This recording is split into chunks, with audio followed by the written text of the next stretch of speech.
இருக்கிறோம். இந்த நாளிலேயும் ஆண்டவரே உடைய வார்த்தையை கேட்குற இந்த அற்புதமான நேரத்துக்கு நாங்கள் வந்திருக்கிறோம். ஆண்டவர் எங்களோடு பேசும், உடைய வார்த்தைகளை அனுப்பித்தாரும். ஆண்டவரை வழி வாழ வேண்டும் என்று தொடர்ந்து எங்களுக்கு போதிக்கும்படி உம்மை நோக்கி பார்த்து ஜெபிக்கிறோம். இயேசுவின் நாமத்தில் பிதாவே, ஆமேன், ஆமேன், ஆமேன். உட்காருவோம். என்னோடு கூட 1 தீமோத்தேயு 6ஆம் அதிகாரத்தை எடுத்துக்கொள்ளுங்கள். 1 தீமோத்தேயு 6ஆம் அதிகாரத்தை எடுத்துக்கொள்ளுங்கள். நம்ம எல்லாரும் இணைந்து ஒரு வசனத்தை வாசிக்க போகிறோம். 1 தீமோத்தேயு 6ஆம் அதிகாரம் 20வது வசனத்தை நாம் எல்லாரும் சேர்ந்து வாசிக்கலாம். பக்கம் 290வது பக்கத்தில் இருக்கு. 290வது பக்கத்தில் இருக்கு. வாசிக்கலாமா? எல்லாரும் எடுத்துட்டீங்களா? 1 தீமோத்தேயு 6:20 வாசிக்கலாம். ஓ தீமோத்தேயுவே, உன்னிடத்தில் ஒப்புவிக்கப்பட்டதை நீ காத்து கொண்டு சீர்கேடான வீண் பேச்சுக்கும் ஞானம் என்று பொய்யாய் பேர் பெற்றிருக்கிற கொள்கையின் விபரீதங்களுக்கும் விலகு. தீமோத்தேயுக்கு பவுல் சொல்லுகிற பல ஆலோசனைகளில் ஒரு ஆலோசனை இந்த இடத்துல சொல்லப்பட்டிருக்கிறது. நாம் எல்லாருக்கும் தெரியும், பவுலுடைய உத்தம குமாரன் தீமோத்தேயு. பவுலுடைய உத்தம குமாரன்னா பவுலுடைய பையன் அல்ல, ஆவிக்குரிய ரீதியிலே ஒரு குழந்தையை போல பவுலோடு கூட இருந்த, ஒரு மகனை போல பவுலோடு கூட இருந்த ஒரு தேவனுடைய மனுஷன் தீமோத்தேயு. இந்த நம்ம வச்சிருக்கிற இந்த பைபிளில் மட்டும்தான் பேருக்கு முன்னாடி ஒரு வார்த்தை போட்டிருக்கு, ஓ தீமோத்தேயுவே. நம்முடைய பைபிளில் அப்படி இருக்கா? நம்முடைய இந்த மொழிபெயர்ப்பில் இப்போ நம்ம வச்சிருக்கிற இந்த பைபிளில் மட்டும்தான் இருக்குது. மாற்று மொழிபெயர்ப்புகள் நிறைய பைபிள் இருக்குது, வேறு வேறு மாதிரி இருக்கும். பொது மொழிபெயர்ப்பு, ஆங்கில மொழிபெயர்ப்பு, இப்படி பல மொழிபெயர்ப்புகள் இருக்குது. அந்த எந்த மொழிபெயர்ப்புலையும் இந்த பேருக்கு முன்னாடி சொல்லப்பட்டிருக்கிற ஓ அப்படின்ற வார்த்தை இல்லை. நம்ம வச்சிருக்கிற இந்த நாம் பயன்படுத்தி வருகிற இந்த மொழிபெயர்ப்பிலே இந்த வார்த்தையை சேர்த்து எழுதப்பட்டிருக்கிறதுக்காக கர்த்தரை துதிக்கிறேன். தீமோத்தேயு அப்படின்ற வார்த்தைக்கு தேவ மேன்மை அப்படின்னு அர்த்தம். இந்த செய்தி யாருக்காக இன்றைக்கு உள்ள செய்தி என்றால் சாதாரணப்பட்டவர்களுக்கு அல்ல. என்னை ரட்சித்தது தேவ மேன்மை என்று யார் எண்ணுகிறீர்களோ உங்களுக்கான தேவ செய்தி இன்றைக்கு இருக்கிறது. உங்களுக்கான ஆண்டவருடைய வார்த்தை இன்றைக்கு இருக்கிறது. இது யாருக்கான செய்தி? தேவனுடைய மேன்மை ஆகிய ரட்சிப்பை பெற்ற, அதை அனுபவித்திருக்கிற கர்த்தருடைய பிள்ளைகளுக்கு இந்த செய்தி இன்றைக்கு. தேவனுடைய மேன்மை. தீமோத்தேயு என்ற பேர் கிரீக் பேர், கிரேக்க வார்த்தை இது. அந்த கிரேக்க வார்த்தைக்கு என்ன அர்த்தம் அப்படின்னா தேவனால் மேன்மைப்படுத்தப்பட்டவன் அப்படின்னு அர்த்தம். ஏன் இந்த பேரை வச்சாங்கன்னா நமக்கு பலருக்கு தெரியும், இவங்க அம்மா ஒரு யூத பெண், இவங்க அம்மா, இவங்க அப்பா ஒரு கிரேக்கர் அப்படின்னு தான் நம்ம பார்க்குறோம். 16ஆம் அதிகாரம் அப்போஸ்தலர் 16ஆம் அதிகாரம் 1ஆம் வசனம் 2ஆம் வசனம் பாருங்க. 16 1-2 பாருங்க. அதன் பின்பு அவன் தெர்பைக்கும் லீஸ்திராவுக்கும் போனான். அங்கே தீமோத்தேயு எனப்பட்ட ஒரு சீஷன் இருந்தான். இந்த இடத்துல தான் போட்டிருக்கு. அவங்க அப்பாவை பற்றி, அவங்க அம்மாவை பற்றி சில குறிப்புகள் இந்த இடத்துல போட்டிருக்கு. அவன் தாய் விசுவாசமுள்ள ஒரு யூத ஸ்திரீ, அவன் தகப்பன் கிரேக்கன் அப்படின்னு இந்த இடத்துல போட்டிருக்கு. அவங்க அம்மாவை பற்றியும் அந்த தீமோத்தேயுனுடைய பாட்டியை பற்றியும் இன்னொரு இடத்துல போட்டிருக்கு. அது 2 தீமோத்தேயு 1:5 போட்டிருக்கு. அவங்க அம்மா யாரு, அவங்க பாட்டி யாரு அப்படின்னு அங்கே போட்டிருக்கு. அது 2 தீமோத்தேயு 1:5 நம்ம படிக்கிறோம். அந்த இடத்துல வாசிக்கும் போது இப்படி எழுதப்பட்டிருக்கிறது, முந்தி அந்த விசுவாசம் முந்தி உன் பாட்டியாகிய லோவிசாளுக்குள்ளும் உன் தாயாகிய ஐனிக்கேயாளுக்குள்ளும் நிலைத்திருந்தது, அது உனக்குள்ளும் நிலைத்திருக்கிறது என்று நிச்சயித்திருக்கிறேன். அப்படியானால் இதிலிருந்து நாம் ஒன்றை அறிந்து கொள்கிறோம். தீமோத்தேயுனுடைய அம்மா ஒரு விசுவாசி, தீமோத்தேயுனுடைய பாட்டி ஒரு விசுவாசி. இவங்கெல்லாம் விசுவாசத்திலே நிலைத்திருந்தவர்கள். என்ற குறிப்புகளை வச்சு நாம அறிந்து கொள்ளுகிறோம். அப்போஸ்தலர் 16ஆம் அதிகாரத்தில் முதல்ல படிச்சோம்ல, அதுதான் தீமோத்தேயுனுடைய பேர் முதல்ல வர்ற இடம். அதை தொடர்ந்து புதிய ஏற்பாட்டில் உள்ள 12 புஸ்தகங்களில் தீமோத்தேயுனுடைய பெயர் 25 முறை வருது பைபிள்ல. இந்த 25 முறை அவனுடைய பெயர் சொல்லப்பட்டிருக்கிற இடங்களில் எல்லாம் பார்த்தால் பல்வேறு மேன்மையான காரியங்கள் தீமோத்தேயு குறித்து சொல்லப்பட்டிருக்கிறதை பார்க்கிறோம். அதில் அப்போஸ்தலனாகிய பவுலின் மூலமாக தீமோத்தேயுக்கு இருக்கிற பல்வேறு புத்திமதிகள், ஆலோசனைகள் எழுதப்பட்டிருக்கிறதையும் நாம வாசிக்க முடியும். இந்த தீமோத்தேயுக்கு ஒரு புத்திமதியாக இங்கே சொல்லப்பட்டிருக்கிறதை படிக்கிறோம். ஓ தீமோத்தேயுவே, உன்னிடத்தில் ஒப்புவிக்கப்பட்டதை நீ காத்துக்கொள் என்று. இன்றைக்கு இந்த இடத்துல உட்கார்ந்திருக்கிற தேவனுடைய மேலான ரட்சிப்பை பெற்றிருக்கிற உங்களோடு ஆண்டவர் சில காரியங்களை பேசும்படி விரும்புகிறார். உங்கள் எல்லாருக்கும் தெரியுமா, உங்களிடத்திலே சில காரியங்கள் தேவனாலே ஒப்பு கொடுக்கப்பட்டிருக்கிறது என்றால் தீமோத்தேயுக்கு சொல்லும்போது என்ன எழுதுறாரு? தீமோத்தேயுவே, உன்னிடத்தில் ஒப்பு கொடுக்கப்பட்டிருக்கிறதை நீ காத்துக்கொள் அப்படின்னு இந்த இடத்துல போட்டிருக்கு. இன்னொரு மொழிபெயர்ப்புல, பொது மொழிபெயர்ப்புல எப்படி போட்டிருக்குன்னா, தீமோத்தேயுவே, உன்னிடத்தில் ஒப்பு கொடுக்கிறதை கவனமாய் காத்துக்கொள் அப்படின்னு இன்னொரு மொழிபெயர்ப்புல இருக்கு. தேவனுடைய மனுஷனாகிய தீமோத்தேயு இடத்திலே தேவன் சில காரியங்களை ஒப்பு கொடுத்தார் என்று இந்த வசனத்தின் மூலம் நாம் அறிந்து கொள்கிறோம். இந்த இடத்துல இருக்கிற நீங்கள், தேவன் உங்களிடத்தில் சில காரியங்களை ஒப்பு கொடுத்திருக்கிறார் என்று நீங்கள் முதலாவது அறிந்து கொள்ள வேண்டும். இப்போ 2 காரியத்தை குறித்து பவுல் சொல்லுவதை நாம பார்க்கிறோம்.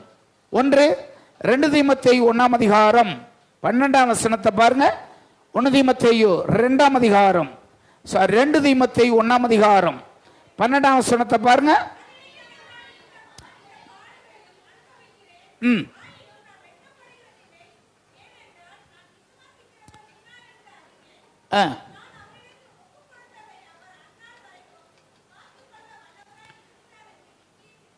பவுல் என்ன சொல்றாருன்னா, இந்த வசனத்தினுடைய பின்பகுதியில, நான் அவரிடத்தில் சில காரியத்தை ஒப்பு கொடுத்திருக்கேன். நான் அவரிடத்தில் ஒப்பு கொடுத்ததை அவர் அந்நாள் வரைக்கும் காத்து கொள்ள வல்லவரா இருக்கிறார் என்று நான் நிச்சயமா நம்புறேன் அப்படின்றார். அப்போஸ்தலனாகிய பவுல் 2 காரியத்தை தீமோத்தேயுக்கு ஞாபகப்படுத்துறார். ஒன்று, நான் அவரிடத்தில் சில காரியத்தை ஒப்பு கொடுத்திருக்கேன்.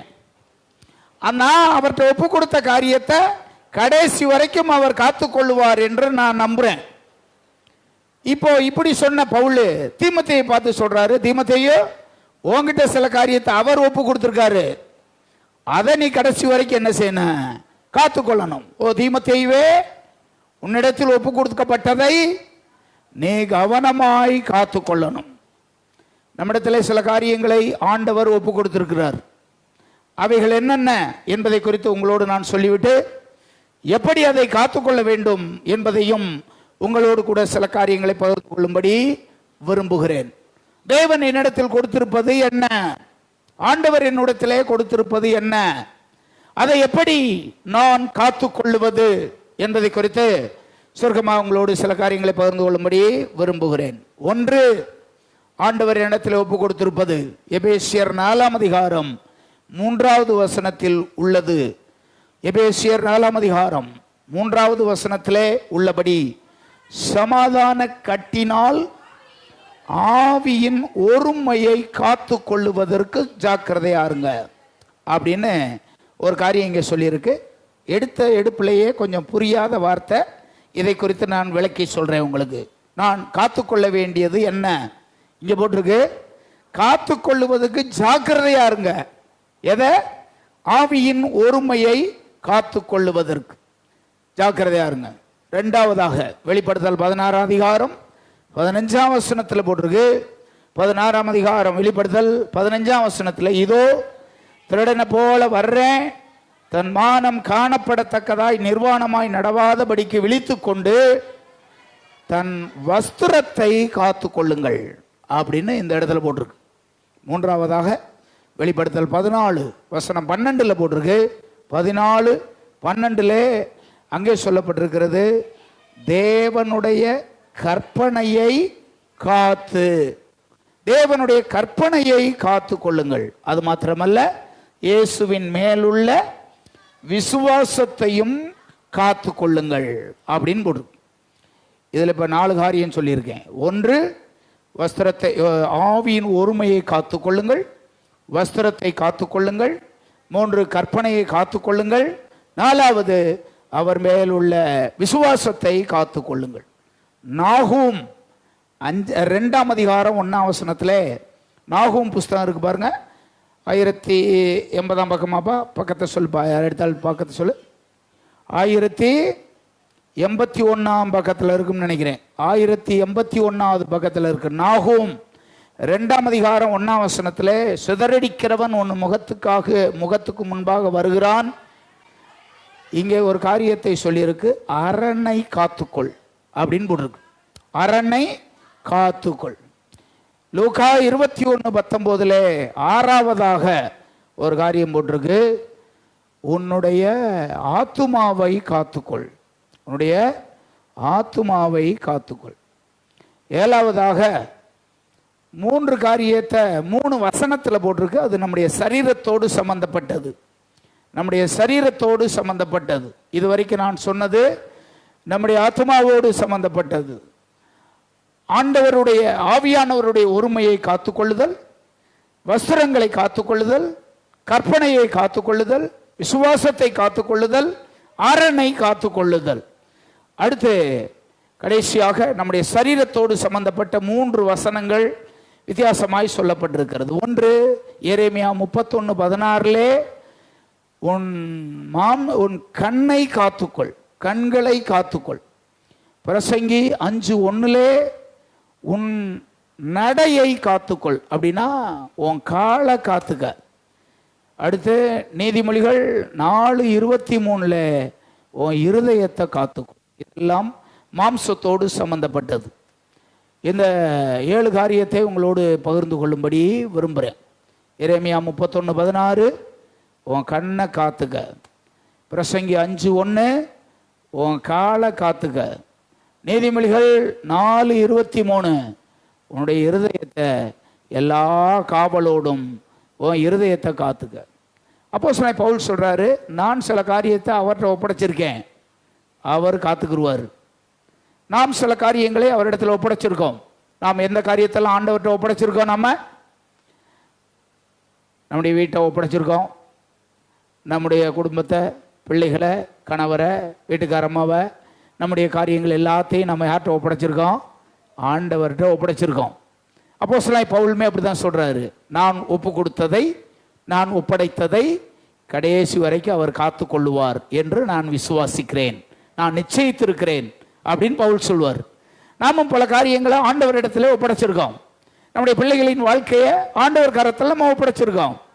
நம்முடைய காரியங்களை, நம்முடைய எதிர்காலத்தை நாம் ஆண்டவர் கரத்தில் ஒப்படைச்சிருக்கோம். ஒப்படைத்த நாம் ஒன்றை விசுவாசிக்கிறோம், அவர் கடைசி வரைக்கும் என்னை நடத்துவார் என்று நாம் விசுவாசிச்சிருக்கிறோம். ஆண்டவர் உங்ககிட்ட சில காரியத்தை ஒப்படைச்சிருக்காரு, அதை நீங்க தான் காத்துக்கிறணும்.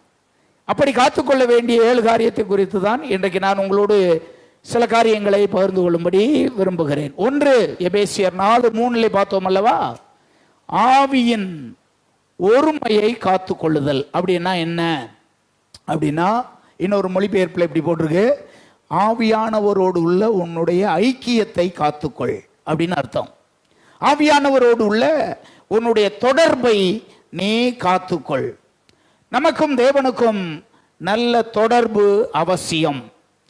நம்மை பிரிப்பது எது?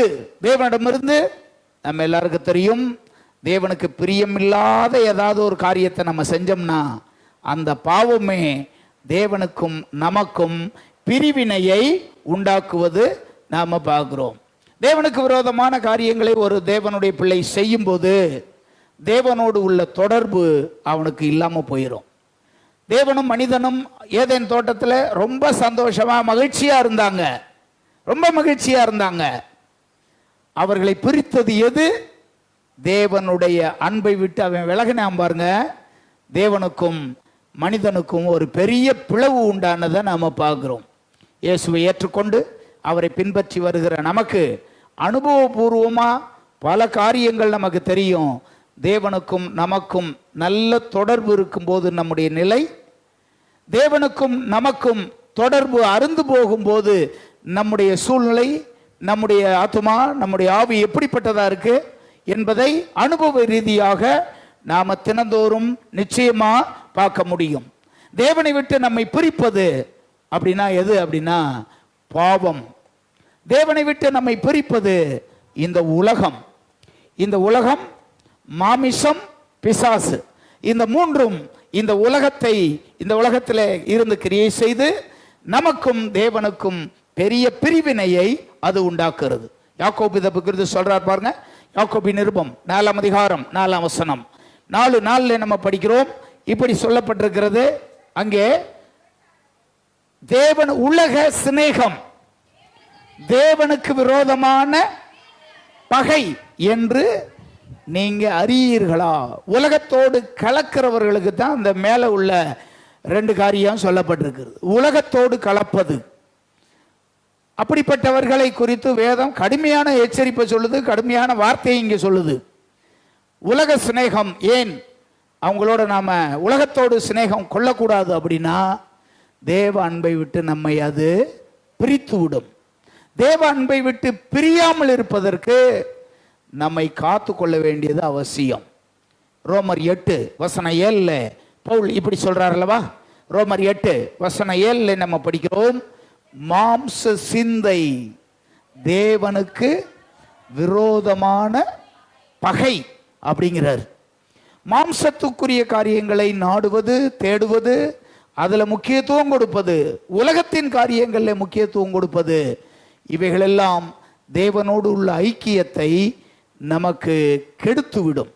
தேவனோடு உள்ள ஐக்கியம் கெட்டு போகாமல் இருக்க வேண்டுமானால் தேவனோடு நல்ல தொடர்புல எப்போது நாம இருக்கணும். இங்கே உட்கார்ந்துருக்கிற நீங்கள் உங்களை இப்போவே ஒரு கேள்வியை நீங்க கேட்டு பார்த்தீங்கன்னா உடனே உங்களுக்கு பதில் வரும். ஆவியானவரோடு நல்ல தொடர்புல நீங்க இருக்கீங்களா? இப்ப தேவனோடு ஒரு நல்ல தொடர்பு உங்களுக்கு இருக்கா? தேவனுக்கும் உங்களுக்கும் ஒரு நல்ல தொடர்பு இருக்கா? தேவனுக்கும் உங்களுக்கும் ஒரு நல்ல தொடர்பு இருக்கிறதும் உங்களுக்கு தெரியும், அது இல்லாமல் இருக்கிறதும் உங்களுக்கு தெரியும். ஆனால் பைபிள்ல போட்டிருக்கு, இதை 2ஐயும் காத்து கொள்ளுவது நம்ம கையில தான் இருக்கு.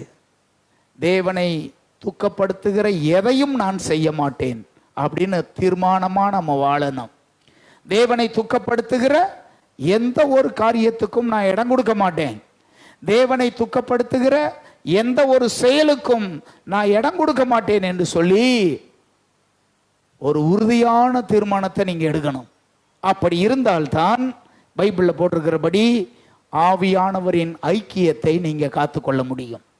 ஒரு மனிதன் யாராவது ஒரு ஆளோட தான் ஐக்கியமா இருக்க முடியும். ஒன்று தேவனோடு இருக்கலாம், இல்லை பிசாசோடு இருக்கலாம். பிசாசோடும் இருந்து கொண்டு தேவனோடும் நல்ல ஐக்கியத்தோட அவனால் இருக்கவே முடியாது. தேவனுடைய சித்தத்துக்கு விரோதமாய் பாவம் செய்த ஆதாமும் ஏவாளும் தோட்டத்தை விட்டு வெளியேற்றின உடனே தேவனுடைய உறவு அவர்களுக்கு முறிந்தது. அப்படி முறிந்தவன் திரும்பவுமாக தேவனோடு உறவு கொள்ள வேண்டும், பேச வேண்டும், ஐக்கியம் கொள்ளணும்னு வர்றான். ஆனா அது முடியல. அவங்க வந்து தேவனோடு ஐக்கியம் கொள்ளுவதற்கு தடையாக தேவனே அங்கே ஒரு காரியத்தை ஏற்படுத்தினார் அப்படின்னு 2ஆம் அதிகாரம் 23ஆம் வசனத்தில் போட்டிருக்கு. 23ஆம் வசனத்தில் போட்டது என்ன? தோட்டத்துக்கு வெளியே அவர்கள் போன போது, ஆதியாகம புஸ்தகத்தில் நம்ம பார்க்கிறோம், தோட்டத்துக்கு வெளியே அவர்கள் போன போது நடந்தது என்ன? 3ஆம் அதிகாரம் 23 ஆதியாகமம் 3:23 அவன் எடுக்கப்பட்ட மண்ணை பண்படுத்தவும் தேவனாகிய கர்த்தர் அவனை ஏதேன் தோட்டத்திலிருந்து, அவனை ஏதேன் தோட்டத்தில் முதல்ல வச்சிருந்தார். ஆனால் தேவனுக்கு விரோதமான காரியத்தை செய்த போது இப்ப எங்க அனுப்பிட்டாரு? தோட்டத்தை விட்டு அவன் என்ன செய்யறாரு? அவன் தோட்டத்தில் இருக்கிற வரைக்கும் எந்த வேலையுமே செய்யல, அவன் வேர்வை சிந்தவே இல்லை, எந்த பிரயாசப்படவுமே இல்லை, எல்லாம் அவனுக்கு இலவசமா கிடைச்சிச்சு. எல்லாம் அவனுக்கு வேணுங்கிறது பூரா அவனுக்கு கிடைச்சிச்சு. ஆனால் தேவ அன்பை அவன் இழந்த போது இப்போ எதுக்காக அவனை அனுப்புனார்னு அங்கே போட்டிருக்கு, மண்ணை பண்படுத்த, வேலை பார்க்க, வேர்வை சிந்த, அப்படிப்பட்ட ஒரு நிலை அவனுக்கு வந்ததை நம்ம பார்க்குறோம்.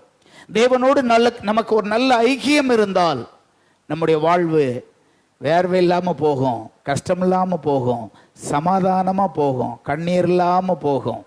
ஆண்டவரை நோக்கி பார்த்து ஆண்டவரை பிடித்து கொண்டு அப்படி நாம் போவோம். ஒரு தேவனுடைய பிள்ளை இருக்கோ இல்லையோ எப்பொழுது தெரியுமா அவன் சமாதானமாக இருப்பான்?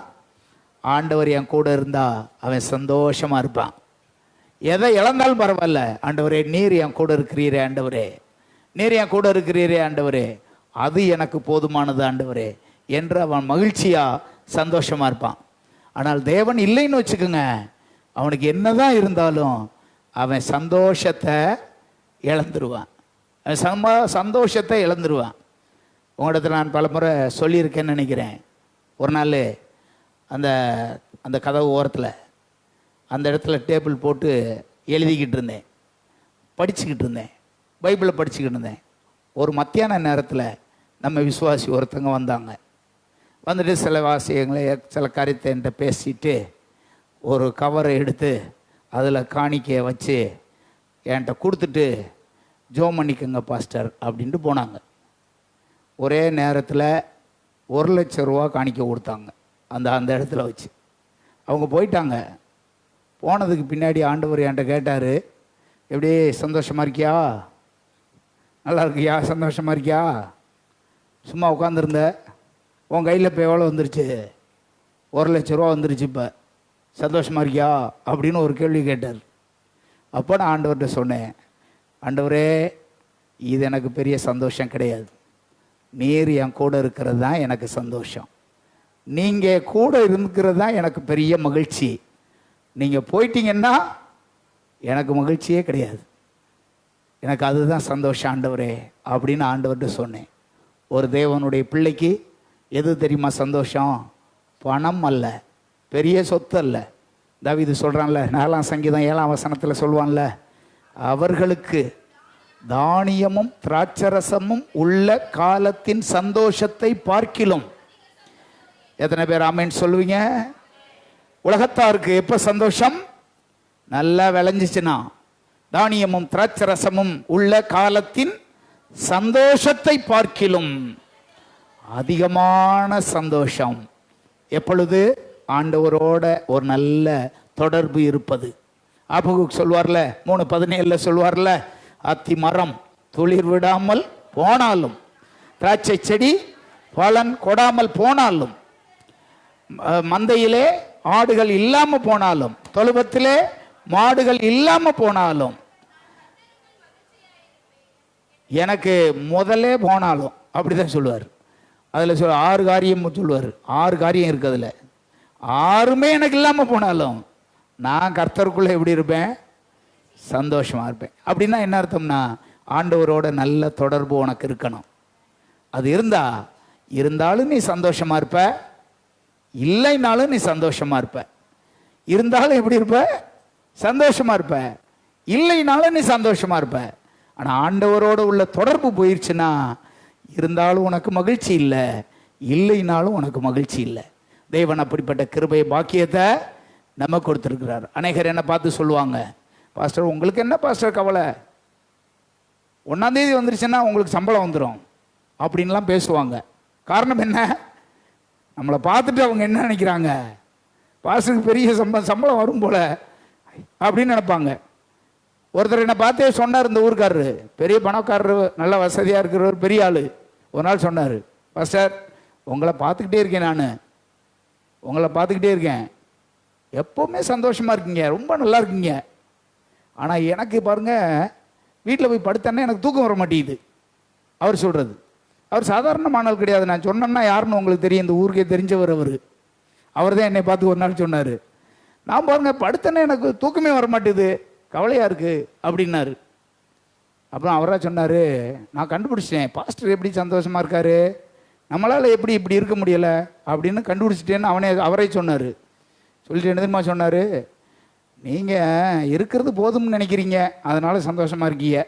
நான் எப்படா இருக்கிறத வச்சு பறக்கிறதுன்னு நினைக்கிறேன், அதனால தான் என்னால் நிம்மதியாக இருக்க முடியல அப்படின்னாரு. நம்மை பார்ப்பவர்கள் கிறிஸ்துவின் சந்தோஷம் நம்ம இடத்துல இருக்கிறத பார்க்கணும். கிறிஸ்துவுக்குள்ளே நம்ம இருந்தால் நாம் எப்போது எப்படி இருப்போம்? யாருடைய தொடர்பு இயேசுவின் அன்பை விட்டு உன்னை பிரிக்குதோ அந்த தொடர்பை இன்னைக்கே கட் பண்ணிரு. யாருடைய தொடர்பாவது கிறிஸ்துவின் அன்பிலிருந்து உன்னை பிரிக்கிறது மாதிரி இருந்தா அந்த தொடர்பை நீ வச்சுக்கிறாத. ஒன்று நீ இருந்த ஆண்டவரோடு இருக்கணும், இல்லைன்னா பிசாசோடு இருக்கணும். ஆண்டவரோடு இருந்த உனக்கு தொடர்பு இருந்துச்சுன்னா அதுவே உனக்கு நித்திய சந்தோஷத்தையும் மகிழ்ச்சியையும் உனக்கு கொண்டு வரும். அப்போஸ்தலனாகிய பவுல் தீமோத்தேயுக்கு சொல்லும்போது சொல்றாரு, ஓ தீமோத்தேயுவே, கர்த்தர் உன்னிடத்தில் ஒப்பு கொடுத்தத நீ காத்துக்க. அது என்ன? எபேசியர் 4:3 சொல்றாரு, ஆவியானவருடைய ஐக்கியத்தை கவனமா காத்துக்க. ஆண்டவரோடு உள்ள ஐக்கியத்தை கவனமா காத்துக்க. தம்பி, ஆண்டவரோட நல்ல ஐக்கியம் இருக்கா? தேவனோட ஐக்கியம் இருக்கா? தேவனோட ஐக்கியத்துக்கு உண்டாக்குவது எது? ஆண்டவரிடத்தில் ஜெபம் பண்ணுவது, ஆண்டவர்கிட்ட ஜெபம் பண்ணுவது, தேவனோட பேசுவது, தேவனுடைய வார்த்தையை கேட்பது, இந்த வேதத்தோடு கூட இருப்பது, வேதத்தின் சத்தியத்தை அறிவது, வேதத்தில் இந்த தேவனுடைய வார்த்தை என்ன சொல்லுதுன்னு பார்ப்பது. இந்த நல்ல தொடர்பை என்ன செய்யணும்? வச்சுக்கிறணும். ஆண்டவருடைய வார்த்தைக்கு விரோதமாக பிசாசு சொல்லுவேன். எப்படி தெரியுமா? இந்த ஒரு வாரம் தானே நீ சர்ச்சுக்கு போகல, நீ என்ன ஆண்டவரை விட்டேவா போயிட்ட அப்படின்னு உங்களை தேற்றுவதற்கு அவன் இப்படிப்பட்ட வார்த்தையெல்லாம் சொல்லுவேன். இந்த ஒரு வாரம் தானே போகலை நீ ஆண்டவர்கிட்ட, இந்த ஒரு வாரம் தானே சர்ச்சுக்கு போகல, இதில் என்ன உனக்கு என்ன பெருசா, இதை பற்றி கவலைப்படாத அப்படின்னுவான். ஆனால் உண்மையான தேவனுடைய பிள்ளை ஆண்டவரை விட்டு போகக்கூடாது, ஆராதனை விட்டு போகக்கூடாதுன்னு ரொம்ப கவனமாக இருக்கும். ஆனால் சிலர்கிட்ட பிசாசு இப்படி பேசுவான், என்ன ஆண்டவரை விட்ட போயிட்ட, இல்லை இந்த ஒரு வாரம் தானே போகல, அதே மாதிரி கரெக்டாக அடுத்த வாரமும் தடை வந்துடும், அதுக்கு அடுத்த வாரமும் தடை வந்துடும். பிசாசு ஒரு தேவனுடைய பிள்ளைய டக்குன்னு பிரிச்சுட்டு போக மாட்டேன், ரொம்ப தூரத்துக்கு ஸ்டெப் பை ஸ்டெப்பாக கொஞ்சம் கொஞ்சமாக ஆண்டவருடைய அன்புலேருந்து கொண்டு போய் கடைசியில் சொல்லுவான், இங்கே பாரு, உனக்கும் அவருக்கும் ரொம்ப பிரிவினை ஆயிடுச்சு, இனி போனாலும் சேர்த்துக்கிற மாட்டார், ஏன்னா நீ ரொம்ப ஆண்டவரை விட்டு வந்துட்ட என்று எப்படியாவது ஒன்று ஆண்டவருடைய அன்பிலிருந்து பிரிக்க பார்ப்பேன்.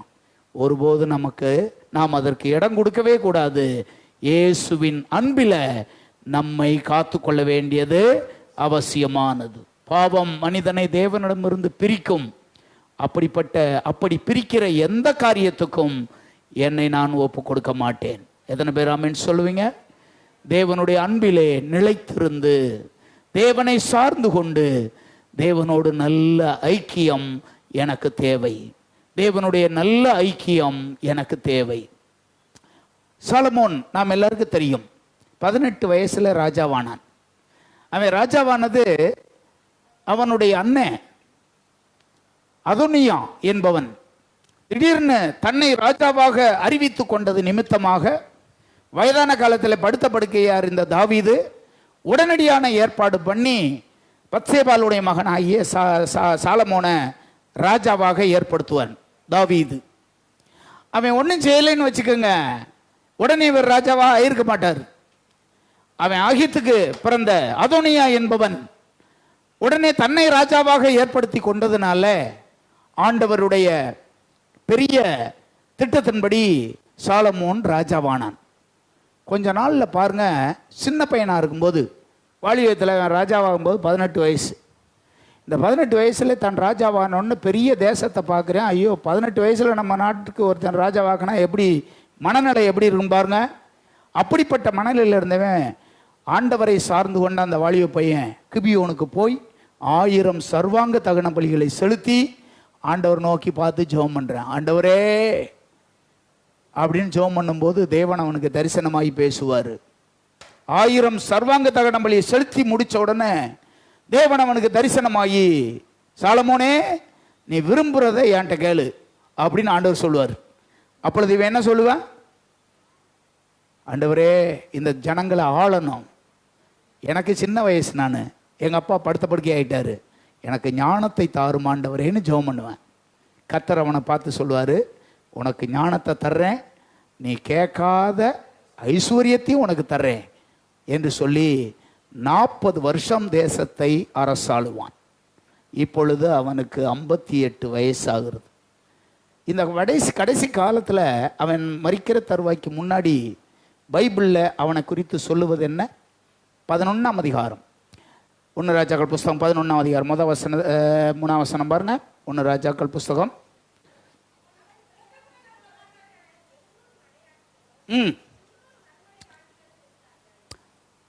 இப்போ 700 + 300 1000 மனைவிகளோடு இப்பொழுது வித்தியாசமான மனுஷனாக வாழ்ந்துகிட்டு இருக்கான். இப்படி வாழும்போது வசனம் 3வது வசனம் என்ன போட்டிருக்கு பாருங்க, கீழே கடைசி வரி போட்டிருக்கு, அவனுடைய ஸ்திரீகள் வழுவி போக பண்ணினார்கள். பிசாசு தேவ அன்பிலிருந்து சாலமோனை எப்படி பிரிச்சான் பாருங்க. பொம்பளை ஆள்களை வச்சு இயேசுவின் அன்பை விட்டு என்ன செய்யறான்? அடுத்த வசனம் 4ஆம் வசனம் பாருங்க. 4ஆம் வசனம் கீழ் வரிய பாருங்க. அவன் இருதயத்தை அந்நிய தேவர்களை பின்பற்றும்படி சாய பண்ணினார்கள். அதனால் அவனுடைய இருதயம் அவன் தகப்பனாகிய தாவீதின் இருதயத்தை போல தன் தேவனாகிய கர்த்தரோடே உத்தமமாய் இருக்கவில்லை. அடுத்த வசனம் பாருங்க. அடுத்த வசனம் பாருங்க.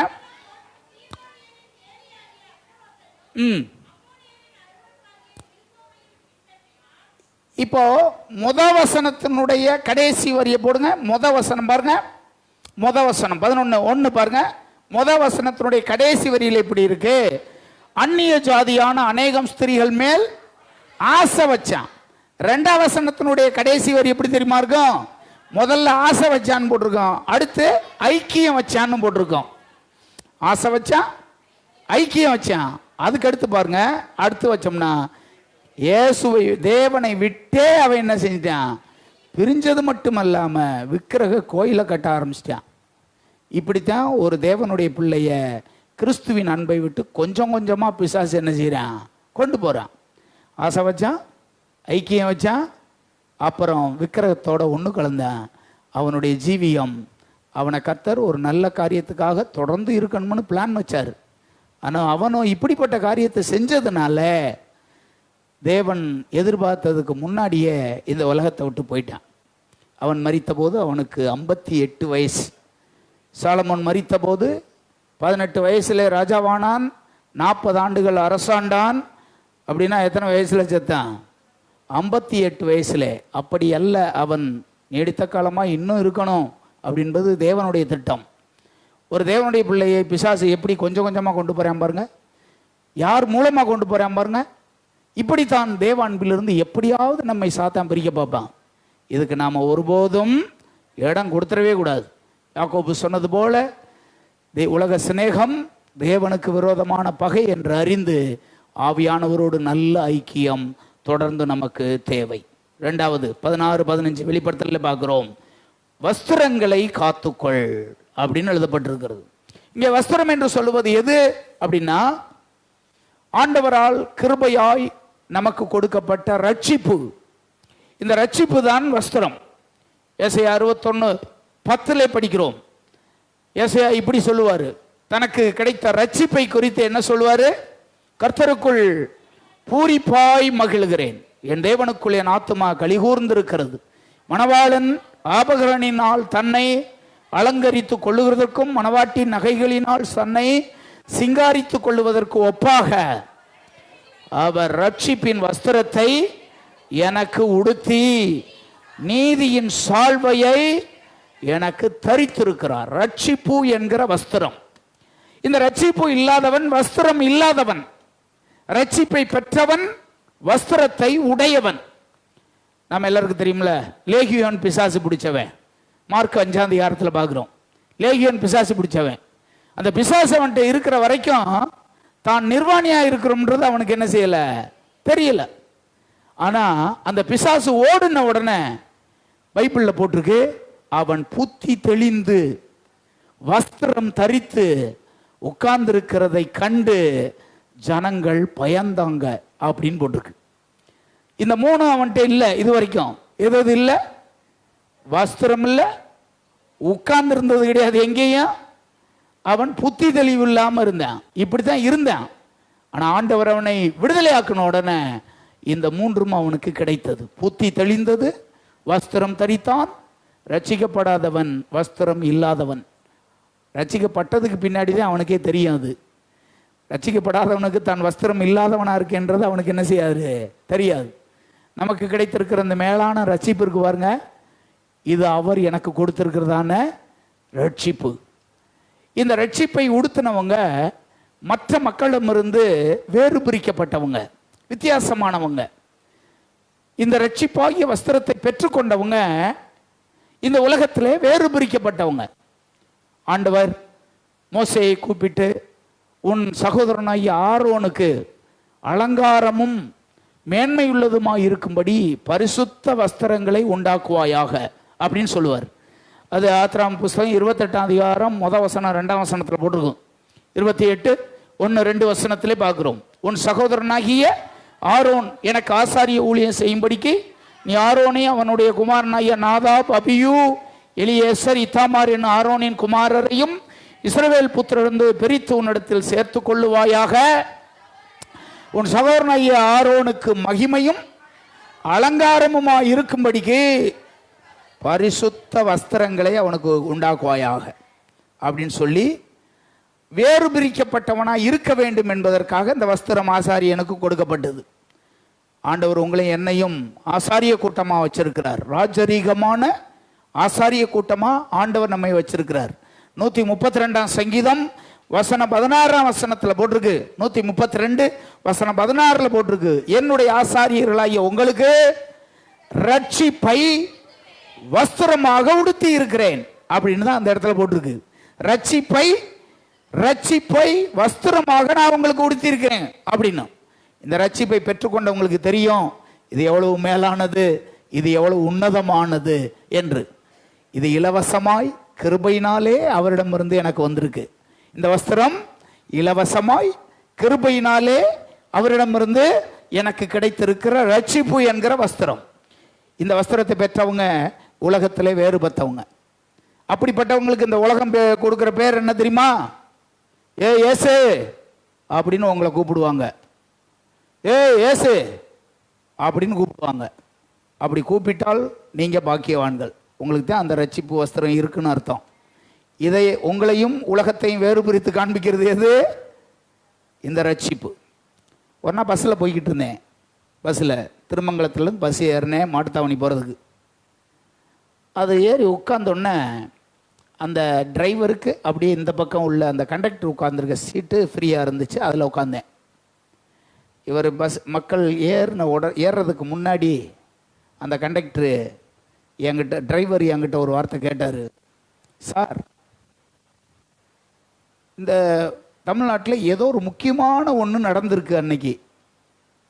ஒருவேளை ஜெயலலிதாவை கைது பண்ணிட்டாங்களா, ஏதோ ஒரு சம்திங், ஏதோ ஒரு பிரச்சனை தமிழ்நாட்டில் அரசியலில் ஒன்று நடந்திருக்கு. அதை பற்றி அந்த டிரைவர் என்கிட்ட கேட்குறாரு. சார், இப்படி இது நடந்துருச்சு, என்னது தெரியுமா? ஏன்னா அவர் பஸ் ஓட்டிக்கிட்டு வர்றாருல, அவர் ஏதோ கேள்விப்பட்டிருப்பாரு, என்னன்னு தெரில, அவருக்கு தெரியாது, ஏன்ட்ட கேட்குறாரு. நான் அவர்கிட்ட சொன்னேன், அதை பற்றி என்னன்னு தெரியலை அப்படின்னு ஒரு வார்த்தை தான் சொன்னேன். எனக்கும் தெரியல, ஒரு வார்த்தை சொன்னேன். அவர் 2வது வார்த்தை என்கிட்ட கேட்டார், நீங்கள் பாஸ்டரா அப்படின்னாரு. ஏடா இப்படி கேட்குறாரு? நான் சிரிச்சுக்கிட்டு ஆமாம் சொல்லுங்க அப்படின்னேன். இந்த எனக்கு பெரிய ஆச்சரியமாக இருந்துச்சு. நீங்கள் கிறிஸ்தவரான்னு கேட்கல, பார்த்தோன்னே என்ன கேட்டார்? பாஸ்டரான்னு கேட்டார். அதை எப்படி கண்டுபிடிச்சாரோ தெரியல, அவர் கேட்டதை பார்த்து எனக்கு ஆச்சரியமாக இருந்துச்சு. நம்மள ஏதோ ஒரு வித்தியாசம் அவருக்கு என்ன செய்யுது தெரியுது. ஒரே வார்த்தை தான், வித்தியாசம் என்ன செய்யுது தெரியுது. உண்மையாக ரட்சிக்கப்பட்டிருந்தவங்க நீங்கள் இருந்தீங்கன்னா உங்களை பார்த்தாலே என்ன செய்யும், நீங்கள் தேவனுடைய பிள்ளைன்னு தெரிஞ்சிடும். அதுக்கு என்ன காரணம் அப்படின்னா, அந்த வஸ்திரம் உன்கிட்ட இருக்கு. அந்த வஸ்திரம் மக்கள்கிட்ட உன்னை வெளிப்படுத்தும். அதை குறித்து பைபிளில் நீதிமொழிகள் வெளிப்படுத்தல ஒரு விசேஷத்தில் ஒரு வசனம் இருக்கு, பல வசனங்கள் இருக்கு. இந்த வஸ்திரம் எப்பத்தன்மை உள்ளது. 19ஆம் அதிகாரம் 8ஆம் வசனம் பாருங்க, 19:8 பாருங்க. இந்த இடத்துல போட்டிருக்கு, சுத்தமும் பிரகாசமுமான வஸ்திரம் தரித்து கொள்ளும்படி அந்த மெல்லிய வஸ்திரம் பரிசுத்தவான்களுடைய நீதி, ஒரு நீதியான வாழ்க்கை இருக்கு பாருங்க, அதுதான் ரட்சிப்பின் வஸ்திரத்தை பெற்றுக்கொண்டவங்க செய்கிற வாழ்க்கை முறை. நம்முடைய வாழ்க்கை முறை என்ன? அந்த வஸ்திரத்தை குறித்து எப்படி போட்டிருக்கு பாருங்க, மெல்லிய வஸ்திரம். மெல்லிய வஸ்திரம். இந்த ரட்சிப்பை நாம இந்த வஸ்திரத்தை கிழிஞ்சிராம பார்த்துக்கிறணும், கரபடாம நாம பார்த்துக்கிறணும். சர்தை சபை என்கிற சபையை குறித்து வெளிப்படுத்தல் 3ஆம் அதிகாரம் 1ஆம் வசனத்தில் படிக்கிறோம். சர்தை சபையை குறித்து நாம வாசிக்கிறோம். அங்கே இந்த சர்தை சபையில் இந்த சபையினுடைய நிலைமை என்ன தெரியுமா? இந்த சபை மக்கள் இருந்தாலும் சில மக்கள் ஆவிக்குரிய நிலைமையிலே செத்த நிலைமையில் இருந்தாங்க. இந்த சபையில் சில மக்கள் சாக போற நிலைமையில் இருக்காங்க. சில மக்கள் செத்த நிலைமை, சில மக்கள் சாக போற நிலைமை. ஆனா இந்த சபைக்கு சொல்லும்போது என்ன சொல்லியிருக்கார் அப்படின்னா, 4வது வசனத்தை பாருங்க, அதுல 4வது வசனம் போடுங்க. ஆனாலும் தங்கள் வஸ்திரங்களை அசூசிப்படுத்தாத சில பேர் சர்தையிலும் உனக்கு உண்டு. அவர்கள் பாத்திரவான்கள் ஆனபடியால் வெண் வஸ்திரம் தரித்து என்னோடு கூட நடப்பாங்க அப்படின்னு இங்க போட்டிருக்கு. இந்த சபையிலே பாருங்க 3 விதமான மக்கள். ஒன்று செத்த மக்கள். 2ஆம் வசனத்தில் அப்படி தானே போட்டிருக்கு. 1ஆம் வசனம் பாருங்க, அதில் 1ஆம் வசனம் போடுங்க, அதில் என்ன போட்டிருக்கு பாருங்க. சர்தை சபை எப்படி இருந்துச்சு? உன் கிரியைகளை அறிந்திருக்கிறேன். கடைசியில் பாருங்க, நீ உயிர் உள்ளவன் என்று பெயர் கொண்டும் ஒரு குரூப்பு செத்து போச்சு சபையில. அடுத்த வசனம் பாருங்க, 2ஆம் வசனம் பாருங்க. 2 நீ விழித்து கொண்டு. இந்த 2ஆம் வசனத்தில் போட்டிருக்கு சாகரத்துக்கு ஏதுவா இருக்கிற ஒரு கூட்டம் இருக்கு. அப்படின்னா என்ன அர்த்தம்? இன்னும் இந்த கூட்டம் சாகல, சாக போகுது. இப்ப ஏற்கனவே ஒரு கூட்டம் செத்து போச்சு, இன்னொரு கூட்டம் இப்ப சாக போகுது. இப்படிப்பட்ட குழு இருக்கிற காலத்துல 4ஆம் வசனத்தில் போட்டிருக்கு இன்னொரு குரூப் இருக்கான். அவங்க யாரு? 4ஆம் வசனத்தில் தங்கள் வஸ்திரங்களை அசூசிப்படுத்தாத சில பேர் அப்படின்னு போட்டிருக்கு. ஆண்டவர் கொடுத்த அந்த ரட்சிப்பு இருக்கு பாருங்க, இதை காத்து கொண்டிருக்கிற சில பேர் அந்த சபையில் இருந்தாங்களாம். எந்த சபையில்? சர்தை சபையில். சபையில் இருக்கிற 3 விதமான மக்களை குறித்து இந்த இடத்துல பார்க்குறோம். ஒன்று செத்தவர்கள், இன்னொன்று சாக போறவங்க, 3வது தங்கள் வஸ்திரங்களை கரைபடுத்தாதபடிக்கு காத்து கொண்டவங்க. இது ஆண்டவரால் எனக்கு கிடைத்தது, இதை காத்து கொள்ள வேண்டியது அவசியமானது. உங்கள் வஸ்திரங்களை நீங்களே காத்து கொள்ளுங்க. அதை சீர்தூக்கி பாருங்க, கரை இருக்கான்னு பாருங்க, கிழிஞ்சிருக்கான்னு பாருங்க. என் ரட்சிப்பை நான் என்ன செய்யணும்? காத்து கொள்ளணும். 3வதாக வெளிப்படுத்தின விசேஷம் 14ஆம் அதிகாரம் 12ஆம் வசனத்திலே 2 காரியம் சொல்லப்பட்டிருக்கிறதை வாசிக்கிறோம். ஒன்று தேவனுடைய கற்பனை, 2வது இயேசுவின் மேல் உள்ள விசுவாசம். தேவனுடைய கற்பனைகளை காத்து கொள்ள வேண்டியது அவசியமானது. பிரசங்கி ஞானி இப்படி சொல்றாரு. 12ஆம் அதிகாரம் 13ஆம் வசனத்திலே பிரசங்கியின் புஸ்தகத்திலே இப்படி எழுதப்பட்டிருக்கிறது, காரியத்தின் கடைத்தொகையை கேட்போமாக, தேவனுக்கு பயந்து அவர் கற்பனைகளை கைக்கொள், எல்லா மனுஷர் மேலும் விழுந்த கடமை இதுவே. நம்ம எல்லார் மேலையும் ஒரு கடமை இருக்கு. அது என்ன கடமை? அவருடைய கற்பனைகளை என்ன செய்யணும்? கடை கொண்டு நடக்கணும். அவருடைய கற்பனைகளை கை கொண்டு நடக்கணும்.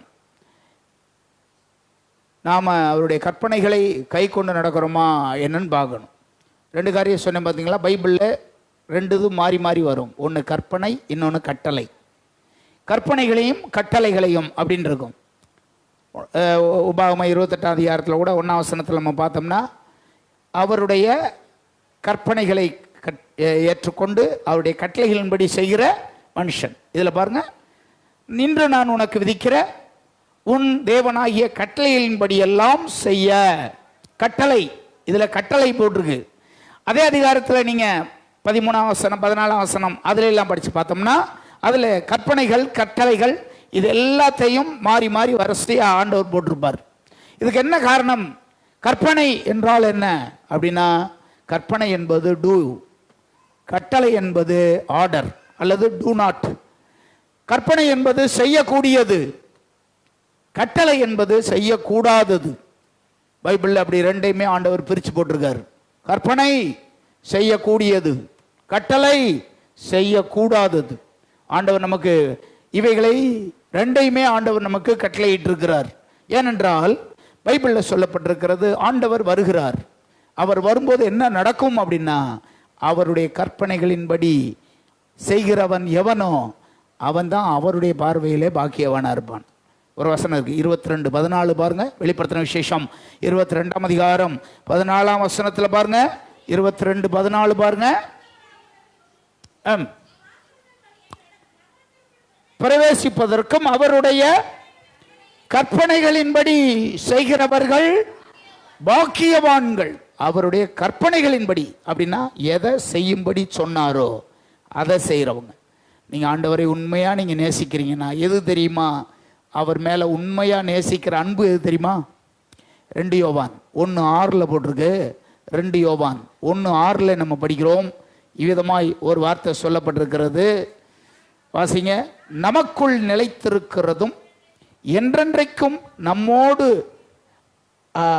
நாம் அவருடைய கற்பனைகளின்படி நடப்பதே அன்பு. தேவனிடத்திலே உள்ள அன்பு எப்படி தெரியுமா வெளிப்படும்? நாம் எப்படி வெளிப்படுத்துவோம் அப்படின்னா, அவருடைய கற்பனைகளின்படி நான் வாழ்றேன் என்ற உறுதி உங்கள்கிட்ட இருந்தால் தான் நீங்கள் உண்மையிலே ஆண்டவரை நேசிக்கிறீங்கன்னு அர்த்தம். நாம் அவருடைய கற்பனைகளின்படி நடப்பது தான் உண்மையான அன்பு என்று நீங்கள் அறிந்து கொள்ள வேண்டியது அவசியமானது. அவருடைய கற்பனைகள் நாம் எல்லாருக்கும் தெரியும். அவருடைய கற்பனைகள் என்னன்னே தெரியாத மக்கள் நிறையா இருக்காங்க. நாம் எல்லாம் தெரிஞ்ச மக்கள். இப்படித்தான் வாழணும், இப்படி வாழக்கூடாது அப்படின்னு நாம் எல்லாரும் தெரிஞ்ச மக்கள். பேதுரு இதை குறித்து என்ன தெரியுமா சொல்கிறாரு? அவருடைய கற்பனைகளை அறிந்து அதை நீ பின்பற்றாமல் போகிறத விட, அவருடைய கற்பனைகளை அறியாமல் ஒரு மக்கள் இருக்காங்கல்ல, அவங்களே மேலானவங்க அப்படின்னு ஒரு இடத்துல கூட சொல்லுவார். பேதுரு 2 பேதுருல ஒரு வசனம் இருக்கு பாருங்க. 2:21 பாருங்க. 2 பேதுரு 2:21 நம்ம படிக்கிறோம். அவர்கள் நீதியின் மார்க்கத்தை அறிந்த பின்பு தங்களுக்கு ஒப்புவிக்கப்பட்ட பரிசுத்த, இந்த இடத்துல தான் கற்பனைன்னு வருது, தங்களுக்கு ஒப்புவிக்கப்பட்ட பரிசுத்த கற்பனையை விட்டு விலகுவதை பார்க்கிலும். இந்த கற்பனையை குறித்தெல்லாம் பைபிளில் போட்டிருக்கு. அதை நாம் அறிந்திருக்கிறோம். அப்படி நமக்கு ஒப்புவிக்கப்பட்ட எதையெல்லாம் செய்ய வேண்டும் என்று நமக்கு கற்பித்திருக்கிறாரோ அதெல்லாம் ஆண்டவருடைய கற்பனைகளை கை கொண்டு நடந்தால் நாம் எல்லாரும் நிச்சயமாய் பாக்கியவானா இருப்போம். 4வது குறிப்பு, வெளிப்படுத்தல் 4:12, இயேசுவின் மேல் உள்ள விசுவாசத்தை நாம் காத்துக்கொள்ளணும். இயேசுவின் மேல் உள்ள விசுவாசம். உண்மையிலேயே ஆண்டவருடைய பிள்ளைகளாகிய நம்முடைய ஜீவியத்திலே பல சூழ்நிலைகளில் நம்முடைய விசுவாசத்துக்கு மாறாக சில காரியங்கள் நம்முடைய வாழ்க்கையில் நடக்கும். நம்முடைய விசுவாசத்துக்கு மாறாக சில காரியங்கள் என்ன செய்யும்? நமக்கு நடக்கும். இதை பார்க்கும்போது மாம்சம் வேற மாதிரியான யோசனைகள்லாம் வரும். அப்படி செய்வோமா, இப்படி செய்வோமா, நாமளும் நம்பியிருக்கோம், விசுவாசிருக்கோம், ஒன்றுமே என்ன செய்ய மாட்டேது, நடக்க மாட்டேது என்றெல்லாம் மற்ற சிந்தனைகள்லாம் நமக்கு வரும். இந்த வேளையில்தான் உண்மையிலேயே ஒரு தேவனுடைய பிள்ளை விசுவாசமான வார்த்தையை பேசணும். விசுவாசமான வார்த்தையை பேசணும். ஆண்டவரை நம்பியிருக்கேன், தேவனை நம்பியிருக்கேன், தேவன் எனக்கு அற்புதமான காரியத்தை நிச்சயமா செய்வார். விசுவாசிக்கிறான் பாருங்க, விசுவாசிக்கிறான்ல, அவனுடைய விசுவாசத்தை அவன் வார்த்தையினாலே அறிந்து கொள்ள முடியும். விசுவாசிக்கிறவனுடைய வார்த்தை வேற மாதிரி இருக்கும். எப்படிப்பட்ட வார்த்தையா இருக்கும் அது? கர்த்தர் எனக்காக, அந்த வார்த்தையெல்லாம் அவன் சொல்லுவான். எது என்ன நடந்தாலும் பரவாயில்ல, கர்த்தர் எனக்காக காரியத்தை செய்வான். கர்த்தர் எனக்காக எந்த காரியத்தையும் ஆண்டவர் எனக்கு நிச்சயமாய் செய்வார்.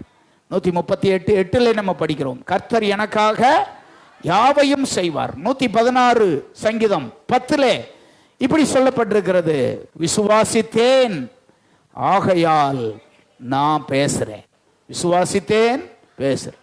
உங்க வீட்டில் உங்க வீட்டுக்காரரோட விசுவாசமான வார்த்தையை பேசுங்க.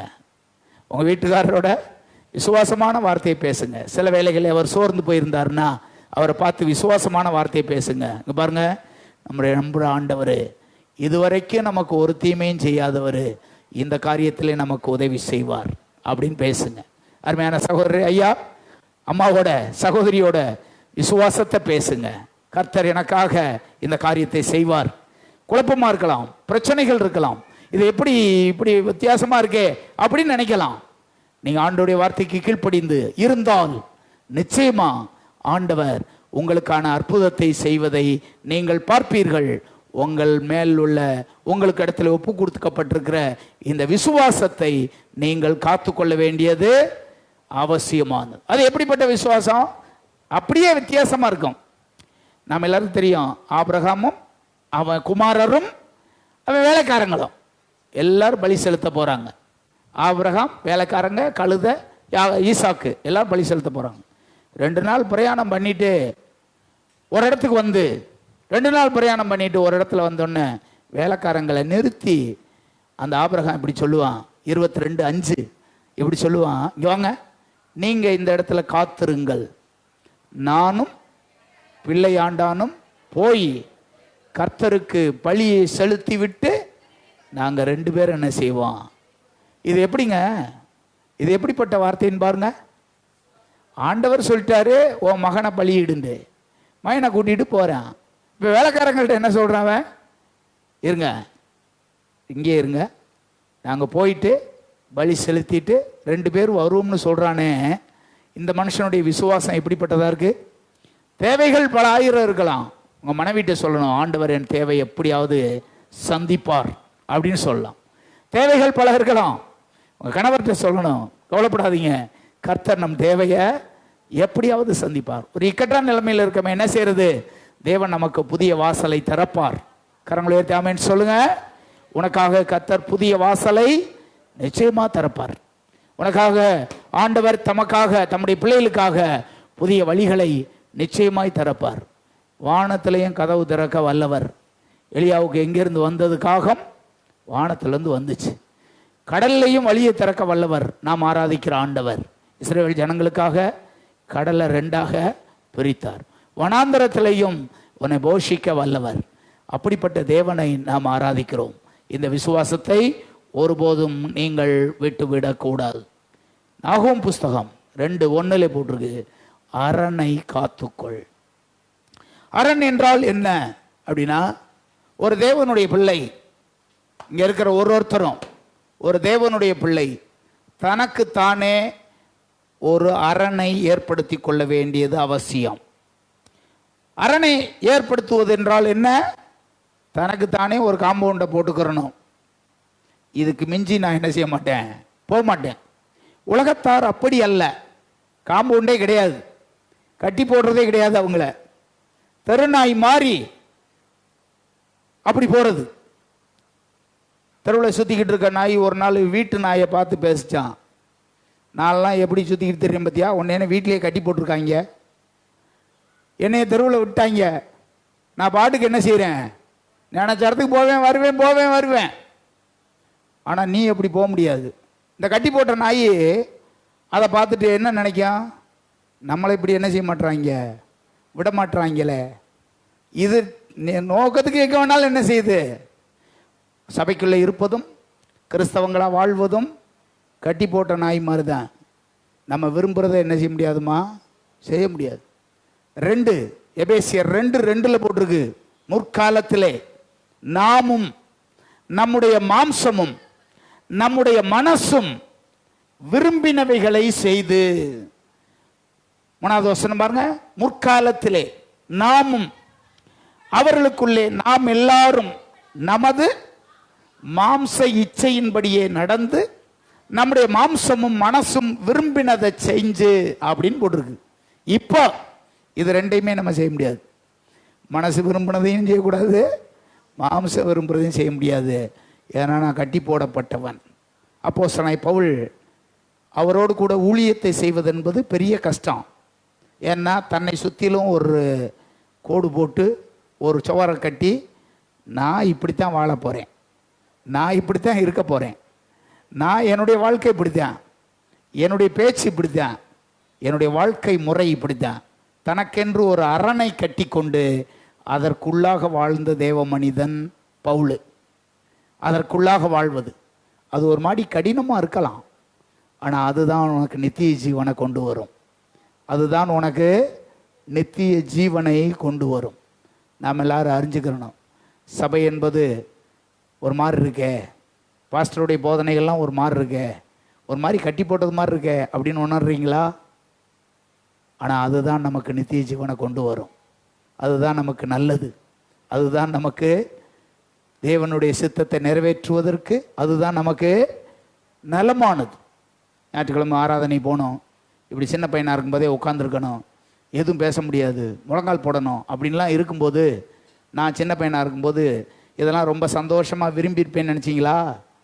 பிறந்ததுலேருந்து இந்த சின்ன பாப்பா இருக்கிறது மாதிரிலேருந்து நான் சர்ச்சில் இருந்தாலும் 25 வயசு வரைக்கும் விசுவாசியாக இருந்தேன். சின்ன பிள்ளையிலேருந்து நடக்க தெரிஞ்சதுலேருந்து சர்ச்சில் இருந்தவன்.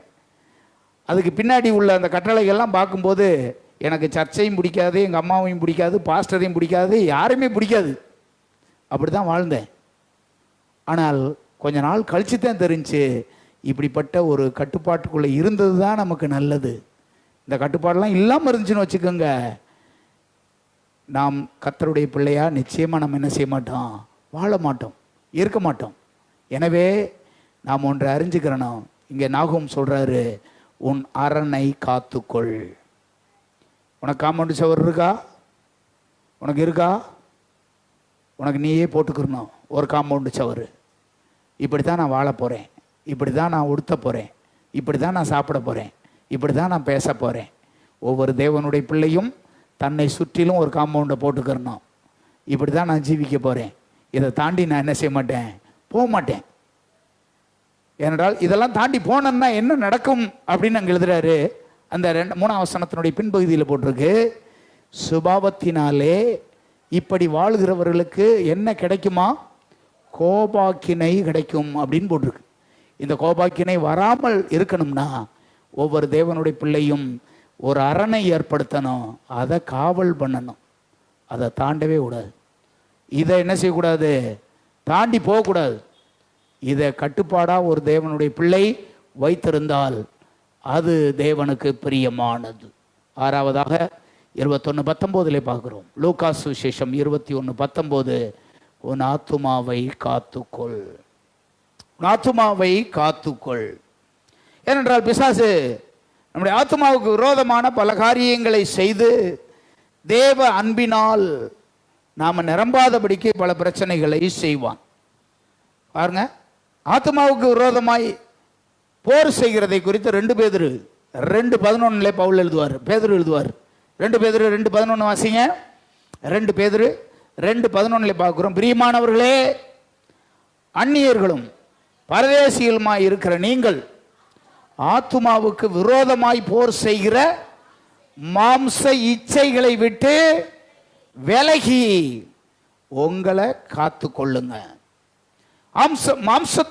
மாம்சம் நம்முடைய ஆத்துமாவுக்கு விரோதமாக என்ன செய்யுமா, போர் செய்யும்னு போட்டிருக்கு. இந்த நேரத்தில் தேவனுடைய பிள்ளைகள் உங்கள் ஆத்துமாக்களில் சோர்ந்து போக வாய்ப்பு இருக்கு. சோர்ந்து போயிடக்கூடாது. ஏன்னா யுத்தம் மாம்சத்துக்கும் ஆத்துமாவுக்கும் என்ன செய்யுது, பெரிய யுத்தம் நடக்குது. இந்த யுத்தத்தில் சோர்ந்து போயிடக்கூடாது. வாசிங்க 12 எபிரேயர் 12:3 பாருங்க, பவுல் என்ன எழுதுறாரு பாருங்க அங்கே. ஆகையால் நீங்கள் இளைப்புள்ளவர்களாய் உங்க ஆத்துமாவிலே நீங்கள் சோர்ந்து போகாதபடிக்கு தமக்கு விரோதமாய் பாவிகளால் செய்யப்பட்ட விதமான விபரீதங்களை சகித்த அவரை நினைச்சுக்கங்க.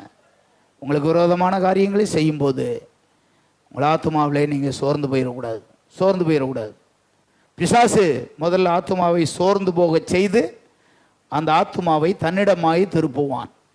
2 பேதுரு 2:14 போட்டிருக்கு. 2 பேதுரு 2:14 பவுல் எழுதும்போது, பேதுரு எழுதும்போது இப்படி எழுதுறாரு.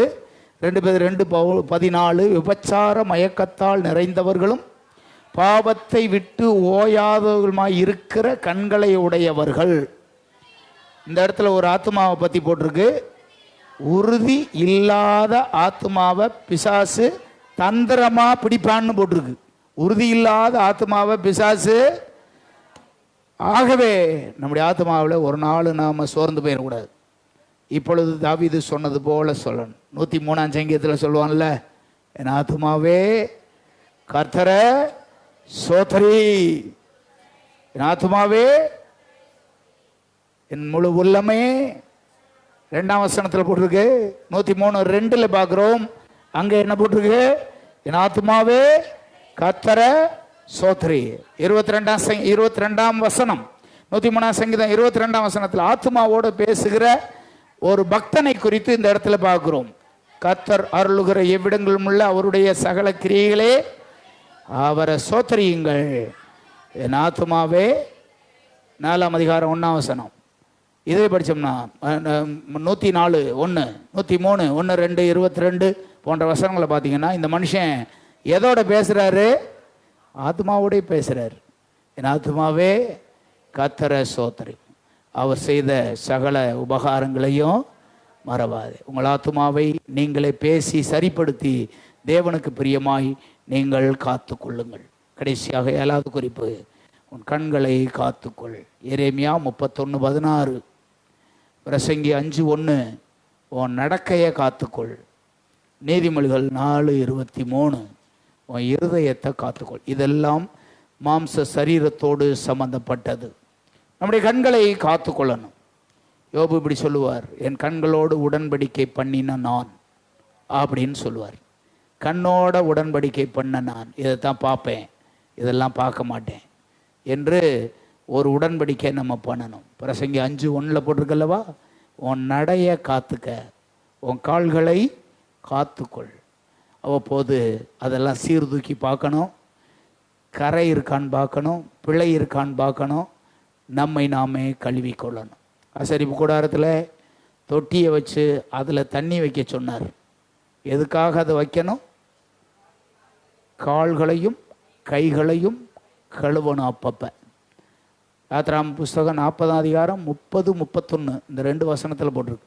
யாத்ராமம் 40ஆம் அதிகாரம் 30ஆம் வசனம், 31ஆம் வசனத்திலே அவன் ஆசரிப்பு கூடாரத்துக்கும் பலிபீடத்துக்கும் நடுவே தொட்டியை வைத்து கழுவுகிறதுக்கு அதிலே தண்ணீர் வாய்த்தான். அடுத்த வசனத்தில் போட்டிருக்கு, அவ்விடத்திலே ஆரோனும் அவன் குமாரரும் 2 சரீர அவயவத்தை பற்றி இங்கே போட்டிருக்கு. 2 சரீரம். 1 கையை கழுவணும். அப்படின்னா என்ன அர்த்தம்னா, நம்முடைய கிரியைகள் சரிப்படுத்தப்படணும், நம்முடைய நடக்கைகள் சரிப்படுத்தப்படணும். 3வது நீதிமொழிகள் 4:23 போட்டிருக்கு, நம்முடைய இருதயத்தை குறித்து பைபிளில் சரீர அவயவத்திலேயே இருதயத்தை குறித்து தான் ரொம்ப எழுதியிருக்கு. இருதயமே திருக்குள்ளதும் மகா கேடுள்ளதும். அது ஆம்பளைக்கு மட்டும் கிடையாது, பொம்பளைக்கு மட்டும் கிடையாது, எல்லாருக்கும் சேர்த்து தான் அதில் போட்டிருக்கு. எல்லாருடைய இருதயமும் அப்படி தான் போட்டிருக்கு. ஆணுக்கு மட்டும் பெண்ணுக்கு மட்டும் தனியாக போடாமல் மனுஷனுடைய இருதயம், மனுக்குலத்தினுடைய இருதயம் இது எப்படிப்பட்டது? கேடுள்ளதும் திருக்குள்ளதும் மகா கேடுள்ளதும். இதை சரியாக வச்சுக்கிறதுக்கு எல்லாராலையும் முடியாது. ஒரு மனுஷன் எப்படி தன்னை காத்து கொள்ளுவான்?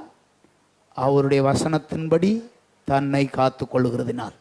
இந்த வசனத்தோடு நல்ல தொடர்பு, ஆவியானவரோடு நல்ல தொடர்பு, தேவனோடு நல்ல தொடர்பு உனக்கு இருந்தா இந்த 3ஐயும் தேவ பலத்தாலே நீ காத்துக்கொள்ள முடியும். உன் கண்ணை காத்துக்கொள்ள முடியும், கைகளை காத்துக்கொள்ள முடியும், உன் கால்களை காத்துக்கொள்ள முடியும், உன் இருதயத்தை காத்துக்கொள்ள முடியும். தேவ பலன் அதற்கு தேவை. பரிசுத்த ஆவியின் நிறைவு உனக்குள்ளே வரும்போது இவைகளை காத்து நடக்கிற பலனை ஆண்டவர் உனக்கு கட்டளையிடுவார். எனவே தீமோத்தேயுவே, உன்னிடத்தில் ஒப்பு கொடுக்கப்பட்டதை நீ காத்துக்கொள். உன்னிடத்தில் ஒப்பு கொடுக்கப்பட்டதை கவனமாய் காத்துக்கொள். இந்த இடத்துல தீமோத்தேயு என்ற பேர் இருந்தாலும் உங்கள் ஒவ்வொருத்தரையும் பார்த்து தனிப்பட்ட முறையிலே ஆண்டவர் பேரை சொல்லி சொல்கிறாரு. தீமோத்தேயுவே என்று இங்கே சொல்லப்பட்டிருந்தாலும் உன் பேரை சொல்லி ஆண்டவர் சொல்கிறாரு, உங்ககிட்ட நான் ஒப்பு கொடுத்துருக்கிறத காத்துக்கொள், காத்துக்கொள். ஆண்டவர் நமக்கு உதவி செய்வாராக. எழுந்து நிற்கலாமா? ஆண்டவரை நோக்கி பார்க்கும்படி. அன்பின் ஆண்டவரே, பரலோகத்தின் நல்ல தகப்பனே, பரிசுத்தமுள்ள பிதாவே, உம்மை துதிக்கிறோம், ஸ்தோத்தரிக்கிறோம். இந்த நாளிலேயும் ஆண்டவரே, நம்முடைய ஜனங்களுக்கு நீர் எதை சொல்லும்படி சொன்னீரோ அதை நான் சொல்லியிருக்கிறேன். ஆண்டவரே, இந்த ஜனங்களாகிய இவர்கள் உம்முடைய விலையேற பெற்ற இரத்தத்தால் மீட்டு கொண்டவர்கள் உம்முடைய வார்த்தைகளை கேட்கும்படி இந்த இடத்துக்கு வந்தாங்க. வந்த இவர்களை வெறுமையாய் அனுப்பாதபடிக்கு இவர்களை குறித்ததான உம்முடைய சித்தத்தை அவர்களுக்கு வெளிப்படுத்தி அவர்களுக்கு நீர் சொல்லியிருக்கிற உம்முடைய வார்த்தைகளுக்காக ஸ்தோத்திரம் ஆண்டவரே. ஒரு தேவனுடைய பிள்ளை தன்னை எப்படியெல்லாம் காத்து நடந்து தேவனுடைய பிரமாணத்தை நிறைவேற்ற வேண்டும் என்று நீர் சொல்லியிருக்கிற இந்த கட்டளையான கற்பனையான வார்த்தைகளுக்காக உம்மை துதிக்கிறோம் ஆண்டவரே. இவைகள் எல்லாவற்றையும் நாங்கள் சாந்தமாக ஏற்றுக்கொண்டு உம்முடைய கிருபைகளை பெற்றுக்கொள்ள எங்கள் எல்லாருக்கு கிருபை பாராட்ட வேண்டும் என்று ஜெபிக்கிறோம். ஒருவன் இவைகளின்படி நடந்து தன்னை காத்து கொண்டால் அவன் எஜமானுக்கு உபயோகமான பாத்திரமா இருப்பான் என்று சொன்ன வார்த்தையின்படி எங்கள் எல்லாரையும் நீர் பயன்படுத்த போதுமானவராய் வல்லவராய் இருக்கிறீரே, அதற்காக ஸ்தோத்திரம். இந்த வசனத்தை இந்த இடத்துல இருக்கிறவர்கள் மாத்திரமல்ல, வெளி இடங்கள்ல இருந்து வெளியூர்கள்ல இருந்து எந்த இடத்துல இருந்து இதை கேட்டாலும் அவர்களுக்கு இது 1 30 60 பலன் தரட்டும், 100 பலன் தரட்டும் ஆண்டவரே. தங்களை காத்து கொண்டு நித்திய ஜீவனை சுதந்திரித்துக் கொள்ள நேர் கிருபை பாராட்ட வேண்டும் என்று ஜெபிக்கிறோம். உதவி செய்வீராக, கிருபை பாராட்டுவீராக. இந்த இடத்துல நின்று கொண்டிருக்கிற நம்முடைய பிள்ளைகள் ஒவ்வொருவருக்காக ஸ்தோத்திரம். உடைய தயவு இரக்கம் கிருபை நம்முடைய பிள்ளைகளோடு கூட இருந்து நடத்தட்டும், காத்து கொள்ளும். இயேசுவின் நாமத்தில் ஜெபிக்கிறோம் ஜீவனுள்ள நல்ல பிதாவே. என் ஆத்துமாவே கர்த்தரை ஸ்தோத்திரி, என்னோட உள்ளமே பரிசுத்த நாமத்தை ஸ்தோத்திரி. என் ஆத்துமாவே கர்த்தரை ஸ்தோத்திரி. கர்த்தர் செய்த சகல உபகாரங்களையும் மறவாதே. நம்முடைய கர்த்தராகிய இயேசு கிறிஸ்துவின் கிருபையும் பிதாவாகிய தேவனுடைய அன்பும் பரிசுத்த ஆவியானவருடைய ஆசீர்வாதமும் என்றுமென்றும் சதா காலமும் நம்மை விட்டு விலகாமல் நிலைத்திருப்பதாக. ஹல்லேலூயா, ஹல்லேலூயா, ஹல்லேலூயா. எல்லாருக்கும் ஸ்தோத்திரம். ஆண்டவர் உங்களுக்கு உதவி செய்வீராக, கிருபை பாராட்டுவாரா. ஆமென், ஆமென்.